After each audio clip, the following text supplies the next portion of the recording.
오늘은 창세기 강의 10번째 시간인데요. 제목이 하나님을 아시나요입니다. 아브라함의 이야기는 우리 모두의 이야기인데요. 제가 오늘은 결론부터 먼저 말씀을 드리고 복음을 나누려고 합니다. 우리가 본받아서 이루어내야 할 믿음의 모습을 아브라함의 이야기를 통해서 우리에게 들려주시는 것이 아닙니다. 우리가 본받아서 이루어내야 할 믿음의 모습이 아니고 오히려 성경의 강조점은 믿음 없는 우리를 믿음의 사람이 되게 하시는 하나님의 열심에 있습니다. 우리의 열심이 아니고 하나님의 열심에 있는 거예요. 다시 지금까지 창세기를 살펴보면서 우리가 함께 나눴던 그 복음의 메시지를 몇 가지 제가 기억나게 해드리겠습니다. 믿음이 무엇이라고 했습니까? 믿음은 하나님의 어떠하심에 대한 반응입니다. 우리가 만들어내는 어떠한 것이 아니고요. 우리의 의지의 행위가 있기는 하지만 우리의 의지에서 출발하는 것이 절대로 아닙니다. 그 출발점은 항상 하나님의 어떠하심에 대한 반응으로 자연스럽게 나타나는 거예요. 그래서 보여주신 만큼 하나님이 우리에게 그분이 어떠한 분이시다라는 것을 계시해 주신 만큼, 그래서 믿어진 만큼의 그만큼의 모습을 보인 것을 가지고 하나님은 우리를 향하여서 뭐라고 하시냐면, 너가 당대의 완전한 자다, 네가 의인이다, 너가 나와 동행했다 라고 말씀해 주시는 것입니다. 아브라함의 이야기는 우리에게 믿음에서 출발해서 때때로 우리가 실수하고 실패하고, 그럼에도 불구하고 하나님께서 믿음의 완성자가 되신다라는 그 이야기를 우리에게 들려주시는 거예요. 그 믿음의 완성은 어디까지냐면은 성경이 말한 대로 그리스도의 장성한 분량에 이르기까지 주님께서 우리로 하여금 이르게 하신다라고 하는 약속이 담겨 있는 이야기입니다. 그래서 이것은 처음부터 끝까지 하나님이 하시는 일인 거예요. 그렇기 때문에 성경 말씀이 우리에게 복음으로 다가오는 것입니다. 굿 뉴스잖아요. 듣기 좋은 소식이 되는 거예요. 단지 지켜내야 할 율법으로 보시지 않기를 소망합니다. 율법이 담겨져 있습니다. 그러나 그 율법을 이미 우리 주님 되시는 예수 그리스도께서 이미 다 완성하셨습니다. 그러니까 우리에게 율법을 행하라고 말씀하시는 것은 성령 하나님과 동행하라라고 하는 말씀과 다를 바가 없는 거예요. 왜냐하면 오직 율법을 완성하고 지켜내실 수 있는 분이 오직 누구세요? 예수 그리스도. 그분밖에 없는 거예요. 그러니까 그분의 영이 아니고서는 우리가 율법을 지켜낼 수 있는 사람은 아무도 없는 거예요. 그러니까 율법대로 살아라라고 하는 것은 그 말씀 속에 성령 하나님과 동행하여야만 된다라고 하는 것을 우리에게 말씀해 주시는 것입니다. 그래서 성경에도 성령을 따라 행하라, 그리하면 율법의 요구를 이룰 것이다라고 적혀 있잖아요. 우리가 율법을 이루려고 해서가 아니라 성령을 따라 살 때에 그것이 저절로 이루어지게 된다라는 거예요. 창세기를 시작하기 전에 우리는 모세오경에서 가장 중요한 부분 레위기 16장과 17장을 함께 나눴었습니다. 모세오경, 창세기부터 출애굽기, 레위기, 민수기, 신명기 이 5권에서 우리가 기억해야 될 것은 출애굽해서 가나안 땅, 곧 약속의 땅으로 들어가는 이 여정에서 약속의 땅, 가나안 땅은 땅을 우리가 소유하는 것에 있지 않다라고 말씀드렸었습니다. 신명기가 끝나도, 모세오경의 마지막 그 신명기가 끝나도 이스라엘 백성은 약속의 땅에 들어가지 못해요. 그러니까 모세오경의 주제는 약속의 땅에 들어가는 것이 주제가 아닌 것입니다. 우리가 그 땅을 소유하는 거에 그 이야기에 초점이 있지 않는 거예요. 여호수아서에 이르러서야 비로소 이스라엘 백성들은 약속의 땅에 들어갑니다. 그러니까 약속의 땅으로 들어가는 여정에서 약속의 땅은 땅을 소유하는 것에 있는 것이 아니고 오히려 레위기 16장 17장에 나타나 있는 대속죄일을 통해서 하나님이 우리를 소유하시는 이야기라는 거예요. 우리가 그 땅을 소유하는 게 아니라 오히려 하나님이 그분의 대속죄일을 통해서 우리와의 관계를 완전하게 회복시키시고 그분이 우리를 그분의 자녀로 소유하시는 이야기라는 거예요. 그러고는 우리가 창세기로 들어왔었습니다. 창세기에 노아 이야기를 통해서 그 노아 이야기의 중심이 뭐라고 했었습니까? 하나님이 노아를 기억하시는 분이시다. 그것이 잊지 말아야 할 메시지라고 했잖아요. 노아를 하나님이 기억하신다. 그것처럼 우리를 기억하고 계신다. 그리고 우리는 지난주에 하나님께서 아브라함 이야기 11장에 걸친 이 아브라함 이야기를 통해서 우리에게 들려주시기 원하시는 가장 중요한 메시지가 무엇인가를 함께 나누었습니다. 그것은 아브라함의 어떠함이 아니라 하나님께서 아브라함과 친히 맺으신 그 언약을 신실하게 이루시는 분이시다. 신실하게 일하시는 하나님이시다라는 것을 우리에게 들려주기를 원하셨습니다. 그러니까 그 마지막 결말, 그분이 아브라함과 친히 맺으신 언약을 신실하게 하나님이 이루시는 그 결말을 기억하시면서 오늘 아브라함 여정의 시작을 우리가 함께 들어가야 될 것입니다. 하나님이 아브라함을 부르세요. 그런데 오늘 이야기에서 분명하게 나타나 있지는 않지만 여호수아서에 기록되어 있는 말씀을 보면은 아브라함이 하나님을 아는 사람이 아니었다라는 것을 기억하셔야 합니다. 우리는 아브라함을 믿음의 조상 하니까 우리가 반드시 본받아야 할 어떤 믿음을 갖고 있는, 우리는 갖고 있지 않는 어떤 믿음을 갖고 있는 사람으로 오해할 수가 있는데요. 여호수아 24장에 이렇게 기록이 되어 있습니다. 이스라엘의 하나님 여호와께서 이같이 말씀하시기를 옛적에 너희의 조상들 곧 아브라함의 아버지 나홀의 아버지 데라가 강 저쪽에서 거주하여 다른 신들을 섬겼으나, 다른 신들을 섬긴 사람들이었던 거예요. 오늘 우리가 창세기 11장의 시작이 어떻게 되어 있습니까? 데라의 족보는 이러하니라. 창세기가 그런 이야기로 10개로 구성이 되어 있다고 했잖아요. 누구의 이야기 시작. 아브라함의 이야기의 시작이 데라부터 시작해요. 데라의 족보는 이러하니라. 그런데 데라가 어떠한 사람이었다고요? 강 저쪽에서 이방 신을 섬기던, 우상을 섬기던 사람이었다라는 거예요.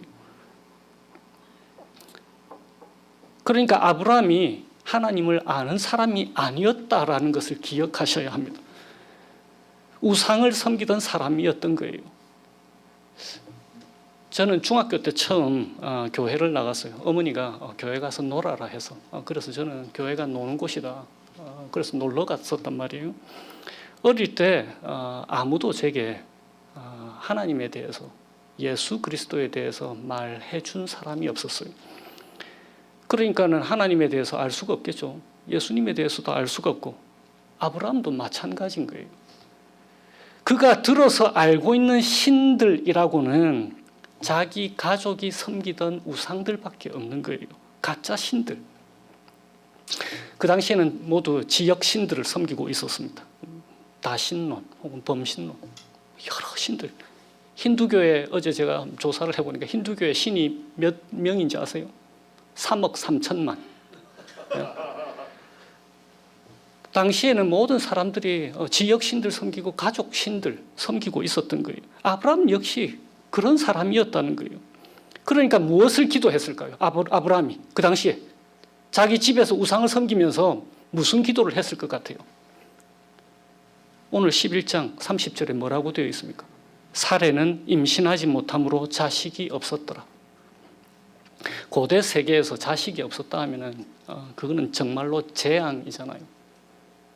인구가 많은 게 힘인데 자식을 낳지 못하니까 그건 재앙이잖아요. 그러니까 아브라함과 사레가 무엇을 기도했겠어요? 제발 좀 자식 갖게 해달라 아니에요. 풍요의 신, 다산의 신에게 경배를 하고 살았을 거란 말이에요. 그런데 그러던 어느 날 하나님께서 아브라함에게 나타나셔서 말씀하시는 거예요. 너의 고향과 친척과 아버지의 집을 떠나라. 그리고 내가 너에게 보여줄 땅으로 가라 라고 명령하십니다. 그런데 이 명령에는 그것이 이제 12장 1절이고요. 그 명령에는 약속이 동반합니다. 2절에서 3절 뭐라고 되어 있습니까? 내가 너로 큰 민족을 이루고, 그게 첫 마디예요. 큰 민족을 이루고. 뭐예요? 아브라함이 지금까지 기도했던 것. 우상을 섬기면서 기도하고 있었는데 어느 날 하나님이 나타나신 거예요. 내가 너로 큰 민족 이루게 해주겠다. 아브라함에게 없는 것, 그가 자신의 신에게 기도하고 있었던 것, 그것을 하나님이 아브라함에게 나타나셔서 말씀하고 계시는 거예요. 그러니까 아이고야 내가 말 잘 들어야겠다 라고 했을 거란 말이에요. 대단히 세상적인 동기로 처음에 하나님을 따라갔다라는 거예요. 그런데 이것을 보고 히브리서 기자가 뭐라고 합니까? 믿음의 사람이다라고 하는 거예요. 믿음이 바로 거긴 거예요. 하나님이 보여주신 만큼 따라가는 것, 그것을 하나님이 보시고는 너 정말 믿음의 사람이다 라고 하는 거예요.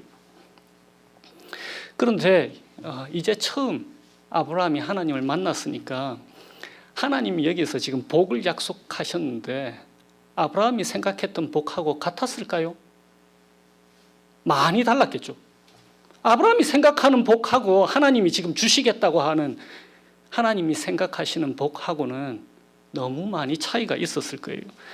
앞에서 제가 말씀드린 것처럼 모세오경에서 약속의 땅으로 들어가는 여정에서 약속의 땅은 땅을 소유하는 것에 있지 않다라고 말씀드렸습니다. 오히려 우리가 하나님의 소유가 되는 것, 그것이잖아요. 하나님의 소유가 되는 것. 그러면 개혁주의 신앙을 가지신 여러분들은 무엇이 가장 먼저 떠오릅니까? 하이델베르그 요리문답 1번 제일 중요한 거 뭐예요? 너의 유일한 위로가 무엇이냐? What is your only comfort라고 물을 때 답이 뭐예요? 나는 내 것이 아니고 나의 신실하신 구주 예수 그리스도에게 속해 있습니다. I belong to. 내가 예수 그리스도의 소유입니다. 내가 하나님의 소유다. 그것이 나의 유일한 위로다라고 하는 고백이잖아요. 그게 하나님이 모세오경을 통해서 우리에게 들려주시려고 하는 거예요. 우리를 하나님의 소유로 삼으시겠다라고 하시는 거예요. 그러니까 그것이 하나님이 생각하고 계시는 복인 거예요. 그런데 아브라함이 이해했던 복은 당시 우상을 섬기던 문화가 추구하던 복을 생각하고 있는 거예요. 뭔가를 소유해야 되는 복, 자녀가 많은 복, 일이 잘 풀리는 복, 안락한 복. 저는 지금 이게 복이 아니라는 걸 말씀드리는 게 아니에요. 이건 분명히 복입니다. 천국에는 하나님 나라에는 풍성함이 있을 거예요. 평안함이 있을 거예요. 모든 일들이 순조롭게 진행이 되는 곳이 하나님 나라일 것입니다. 그런데 이런 것이 목적이 되는 것이 아니라는 거예요. 이 땅에서는 하나님의 자녀로 누릴 수 있는 복을 맛보여주는 것들이지 그것이 목적이 되는 것은 아닌 것입니다. 그런데 아브라함이 이해했던 복에 대한 약속과는 달리 하나님이 복을 주시겠다 했는데 네가 복이 될 거다 했는데 아브라함이 겪게 된 게 무엇입니까? 하나님이 아브라함에게 실제적으로 무엇을 주셨습니까? 12장 10절에 그 땅에 기근이 심하였더라. 기근이 닥쳐온 거예요. 고향과 친척과 아버지 집을 떠나라는 말씀대로 길을 떠났단 말이에요. 그런데 어라? 약속한 축복은 어디 있나요? 기근이 닥쳐왔잖아요. 갈대아 우르, 그 출발점 갈대아 우르에서 하란까지 직선 거리가 얼마나 뭐냐면요, 1000km. 직선 거리가 그런 거예요. 그러니까 길을 따라 이동하면 실제로는 1500km. 그 다음에 하란에서 지금 가나안 땅 도착한 거, 세겜 땅까지 직선 거리가 600km. 그런데 실제로 길을 따라가면은 1000km. 모두 합하면은 직선 거리가 어느 정도냐면요, 1600km, 1000마일인 거예요. 세인루이스에서 휴스턴까지가 1000마일이거든요. 우리 한 집사님 계시는 휴스턴까지. 근데 실제로는 1500마일이 걸리는 거예요. 그러니까 아주 먼 길을 갔는데 고생하면서 닥쳐온 거라고는 복이 아니고 기근이 닥쳐온 거예요. 그래서 이제 애굽으로 내려갑니다. 다시 320km를 또 길을 간 거예요. 그런데 아내 사레가 너무 아리따운 거예요. 그래서 아브라함 생각에 사레가 내 아내라고 하면은 나를 죽이고 사레만 살려줄 거다라고 생각을 한 거예요. 그래서 사레 자기 아내 보고 내 여동생이라고 위장을 좀 하자. 그런데 사실 아브라함의 말 중에 한 50%는 사실이에요. 나중에 창세기 후반에 가보면은 아시겠지만은 사레가 배다른 여동생이란 말이에요. 그런데 더 중요한 관계는 아내잖아요. 그래서 실제로는 이제 거짓말을 한 거예요. 그런데 왜 남매라고 속였을까? 남매 관계를 통해서 얻을 수 있는 이득이 있었던 거예요. 어떠한 이득이냐면 당신은 신부가 될 사람의 오빠와, 그러니까 아버지도 마찬가지지만 오빠와 협상을 하는 문화였던 거예요. 창세기 24장에 보면은 그런 예가 있는데 라반하고 리브가, 그러니까 이삭의 아내 되는 리브가 라반하고 협상을 하잖아요.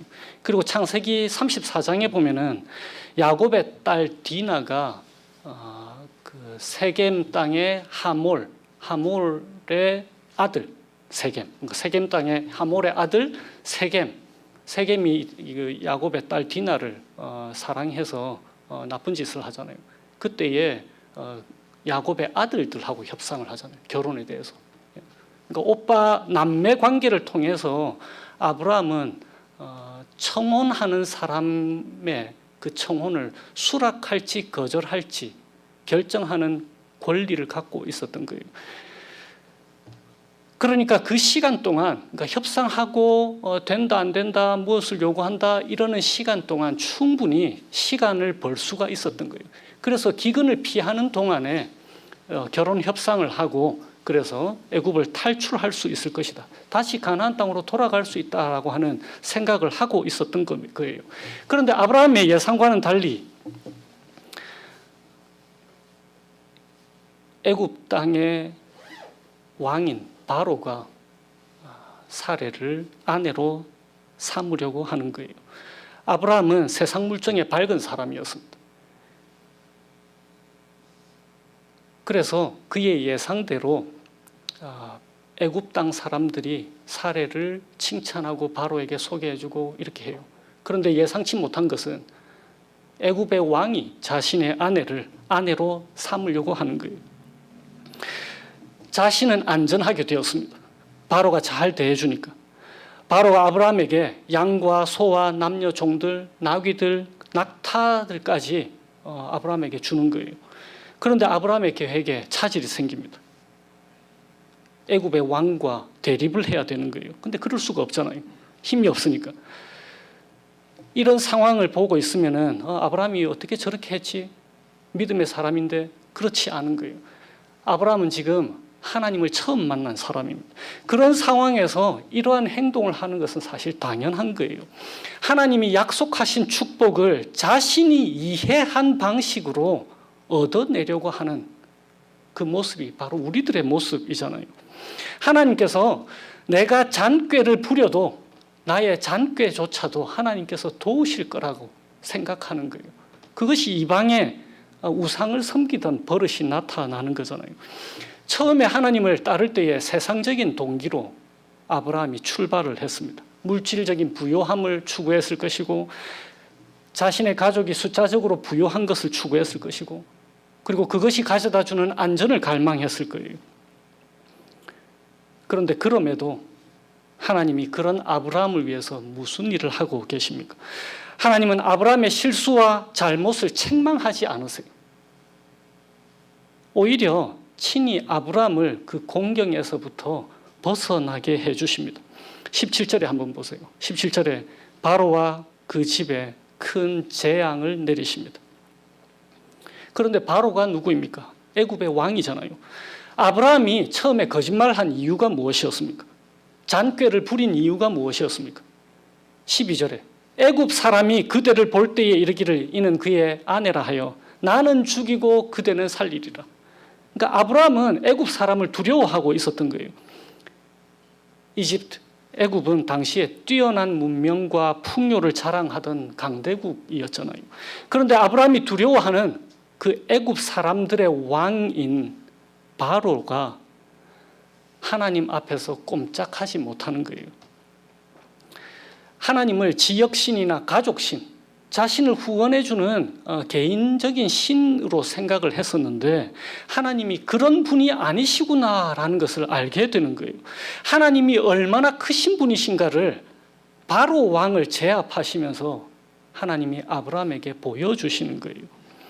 그래서 하나님이 보살펴 주시는 분이시다. 하나님이 얼마나 크신 분이신가를 나타내 보여주시면서 아브라함에게 내가 세상에서 잔꾀를 부리지 않아도 되는구나라는 것을 가르쳐 주시는 거예요.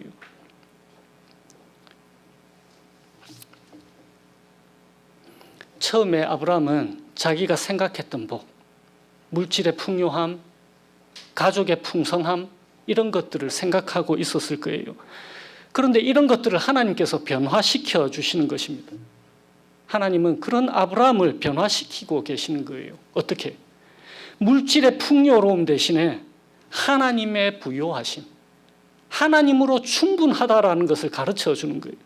무엇이 참된 복인지를 조금씩 알게 해주는 것입니다. 처음에 세상적인 동기에서 하나님을 따랐어요.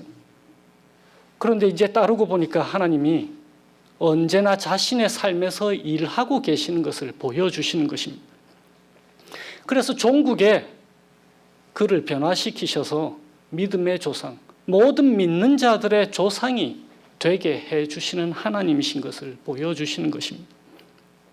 이 아브라함 이야기는 출애굽을 하고 있는 이스라엘 백성들에게 대단히 위로가 되었을 거예요.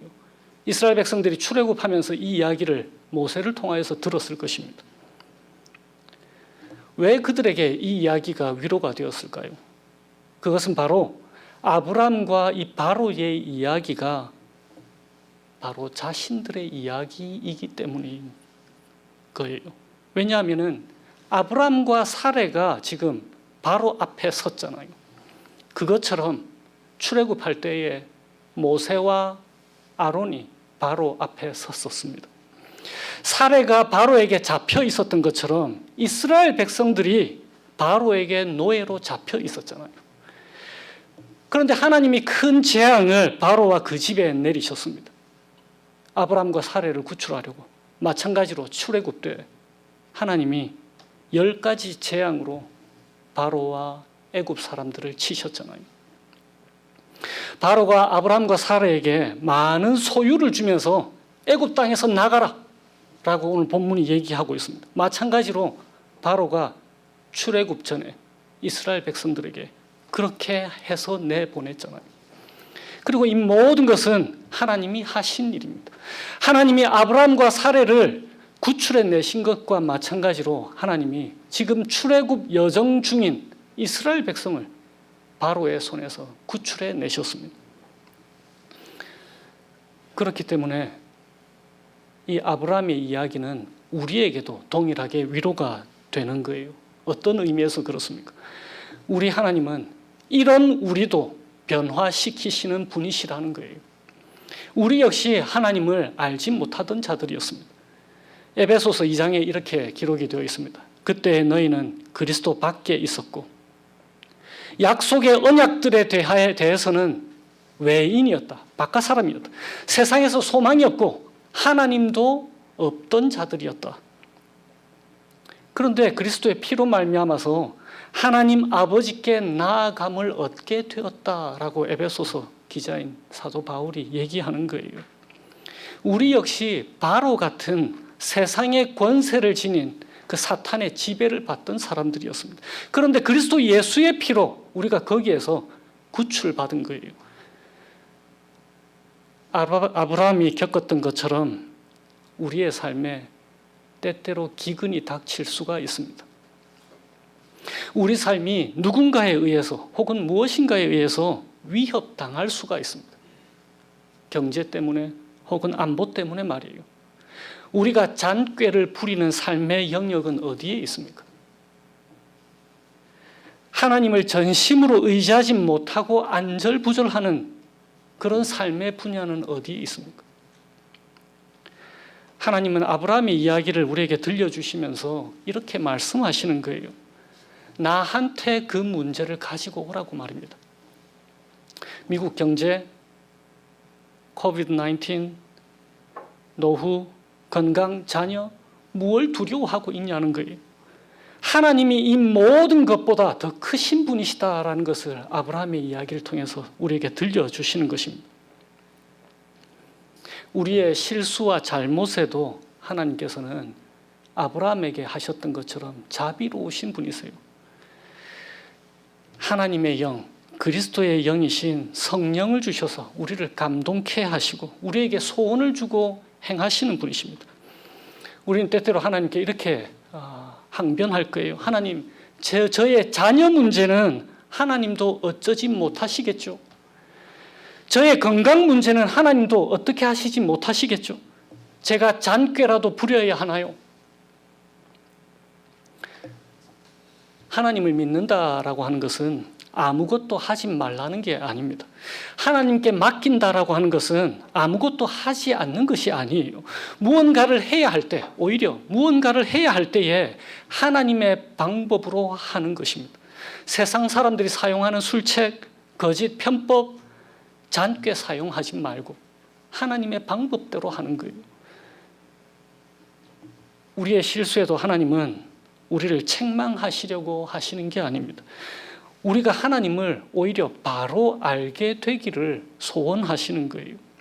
왜냐하면 우리를 하나님의 소유가 되게 하는 것이 하나님이 목표하시고 바라시는 것이니까요.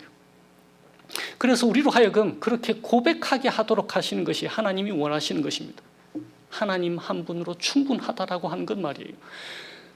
나의 유일한 위로가 내가 내 것이 아니고 신실하신 구주 예수 그리스도께 속해 있다. 내가 그분의 것이다 라고 고백하는 것 말입니다. 한 주간 동안 이 주님과 동행하시면서 하나님 한 분으로 충분하다. 내가 하나님의 것이다 라고 하는 그 기쁨과 자유 가운데 살아가게 되시기를 주님의 이름으로 축원드립니다. 기도하시겠습니다. 하나님, 저희가 사방으로 우겨쌈을 당하여도 쌓이지 않게 하시고 답답한 일을 당하여도 낙심하지 않게 하시고 박해를 받아도 버림바 되지 않게 하시고 거꾸로뜨림을 당하여도 망하지 않게 하여 주세요. 저희들이 매 일상에서 겪는 여러 가지 아픔들과 고통들, 그 모든 것들이 주님께서 저희로 하여금 하나님 더 잘 알게 하시고자 하는 그 높으신 섭리 가운데 있음을 기억하게 하셔서 저희들이 한 주를 또 살아갈 때에 주님 때문에 저희들의 삶이 살아갈 볼만한 가치가 있었노라고 하는 고백이 있게 하여 주시기를 예수님의 이름으로 기도합니다. 아멘.